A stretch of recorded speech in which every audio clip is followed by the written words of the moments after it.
আসসালামু আলাইকুম। আশা করি সবাই ভালো আছেন, সুস্থ আছেন। আবারও নতুন রেসিপি আপনাদের সাথে শেয়ার করব। শীতের দিনে হাঁসের মাংস রান্না করার রেসিপি। এই শীতের দিনে অবশ্যই আপনারা হাঁসের মাংস দিয়ে ছিটা রুটি বা চালের গুঁড়ার রুটি, পরোটা, নান যাই খান না কেন অসম্ভব মজার হয়। আপনারা একবার হলো ট্রাই করে দেখবেন। এখানে আমি একটি হাঁস নিয়েছি। হাঁসের উপরে যত ময়লা ছিল সবগুলো ফেলে পরিষ্কার করে নিয়েছি। উপরের লোমগুলো দেখুন কতটা সুন্দরভাবে আমি পরিষ্কার করে নিয়েছি। আপনাদের সাথে আরেকদিন শেয়ার করব আমি কিভাবে হাঁস পরিষ্কার করি। হাঁসটি পরিষ্কার করে ধুয়ে কেটে নিয়েছি। আমার একটি হাঁসের মাংস প্রায় হয়েছে 2 কিলোর মতো। আপনারা আরও বড় হাঁস যদি নেন তাহলে একটি হাঁসের মধ্যে 3 থেকে 5 কিলো হয়ে থাকে। আমার হাঁসের মাংসটি দেখতে অনেক সুন্দর হয়েছে। দেখুন কত সুন্দর মাংস হয়েছে হাঁসের। এখন আমি আপনাদের সাথে রান্না করে শেয়ার করব। অনেকেই হাঁসের মাংস খেতে চান না, হাঁসের স্মেল ভালো থাকে না। আমার টিপস ফলো করে যদি আপনারা রান্না করেন তাহলে আপনারা বুঝতেই পারবেন না এটা কি হাঁসের মাংস না গরুর মাংস, এটা বোঝা অসম্ভব।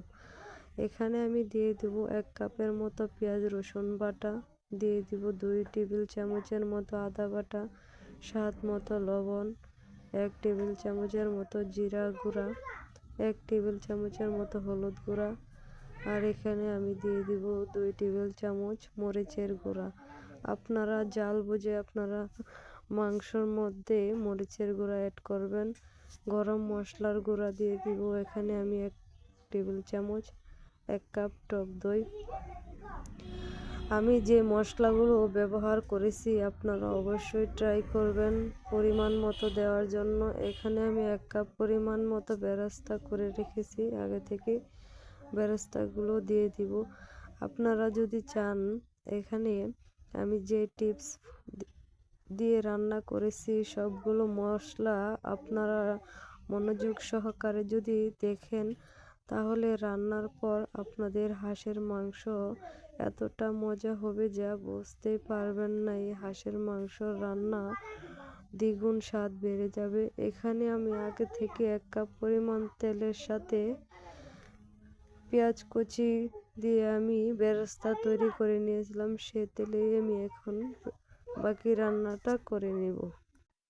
এখানে আমি 2টা তেজপাতা দিয়ে দিব। এখানে বড় সাইজের একটি এলাচ, দারচিনি টুকরা 3টির মতো দিয়ে দিব। সব কিছু আমি তেলের সাথে ভালো করে মিশিয়ে নিব। আমি কাজটা কিভাবে করতেছি আপনারা অবশ্যই ফলো করবেন। আমি যেভাবে রান্না করছি আপনারা যদি আমার টিপস ফলো করে রান্না করেন তাহলে আপনাদের মাংস রান্নার পর হাঁসের মাংস রান্না করেছেন কিনা তা বুঝতেই পারবেন না, এতটা সুস্বাদু হয় এই হাঁসের মাংস। দেখুন এখানে আমি কোনো রকম পানি অ্যাড করি নাই। হাঁসের মাংস থেকে অনেকটাই পানি বের হয়েছে। আমি এখন পানি অ্যাড করব না, আমি ভালো করে মাংসটাকে কষিয়ে নিব। আপনারা মাংস যত কষাবেন ততই আপনাদের মাংসর টেস্ট বেড়ে যাবে।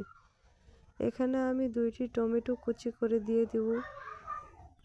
টমেটো কুচিগুলো আমি দিয়ে ভালো করে মাংসের সাথে মিশিয়ে নেব। দেখুন আমি কিভাবে মাংসটা রান্না করতেছি, কতটা লোভনীয় দেখা যাচ্ছে। খাওয়ার পর তো আপনারা বুঝতে পারবেন না এটা কি খাসির মাংস খাচ্ছেন কিনা। এখানে আমি মাংস কষানোর জন্য সামান্য পরিমাণ পানি দিয়ে দিব। 1/2 কাপের মতো পানি আমি অ্যাড করব। এখানে আমি পানিটা দিয়ে ঢাকনা দিয়ে ঢেকে দিব প্রায় মাংসটা সিদ্ধ হওয়ার আগ পর্যন্ত। যখন দেখব আমি মাংসের মধ্যে কোনো রকম ঝোল নাই, শুকনো হয়ে গেছে, তখন আমি মাংসটা বুঝবো। দেখুন আমার মাংসটা কতটা সুন্দরভাবে কষানো হয়েছে, উপরে তেল বেশি উঠেছে। যত মাংস কষাবেন ততই আপনাদের রান্নার টেস্ট বেড়ে যাবে। মাংস কষানোর সাথে আপনাদের রান্নার টেস্ট বেড়ে যায়। মাংস যত কম কষাবেন ততই আপনাদের মাংস খেতে ভালো লাগবে না। মাংস কষানোর সাথে আপনাদের হাঁসের মাংস রান্না মজাই আলাদা। এই শীতের দিনে আপনারা অবশ্যই হাঁসের মাংস রান্না করে খেয়ে দেখবেন। দেখুন আমার হাঁসের কালাভুনা রান্না করা হয়ে গেছে।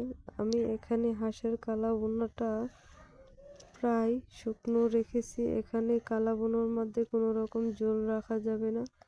দেখুন কতটা লোভনীয় হয়েছে হাঁসের কালাভুনা। অবশ্যই আপনারা এই হাঁস রান্নার পর খেয়ে একবার ট্রাই করে দেখবেন। কোনো রকম গন্ধ ছাড়াই আপনারা হাঁসের মাংস রান্না করে নিতে পারেন।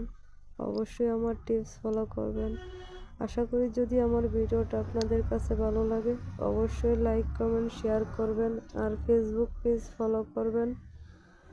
আমার চ্যানেলে যারা নতুন আছেন তারা অবশ্যই সাবস্ক্রাইব করে বেল বাটনটি অন করে দিবেন। আমি যখন নতুন ভিডিও ছাড়ব তখন আপনাদের কাছে নোটিফিকেশন চলে যাবে। এ পর্যন্ত এই ভিডিওটা। আশা করি ভালো থাকবেন, সুস্থ থাকবেন। আল্লাহ হাফেজ।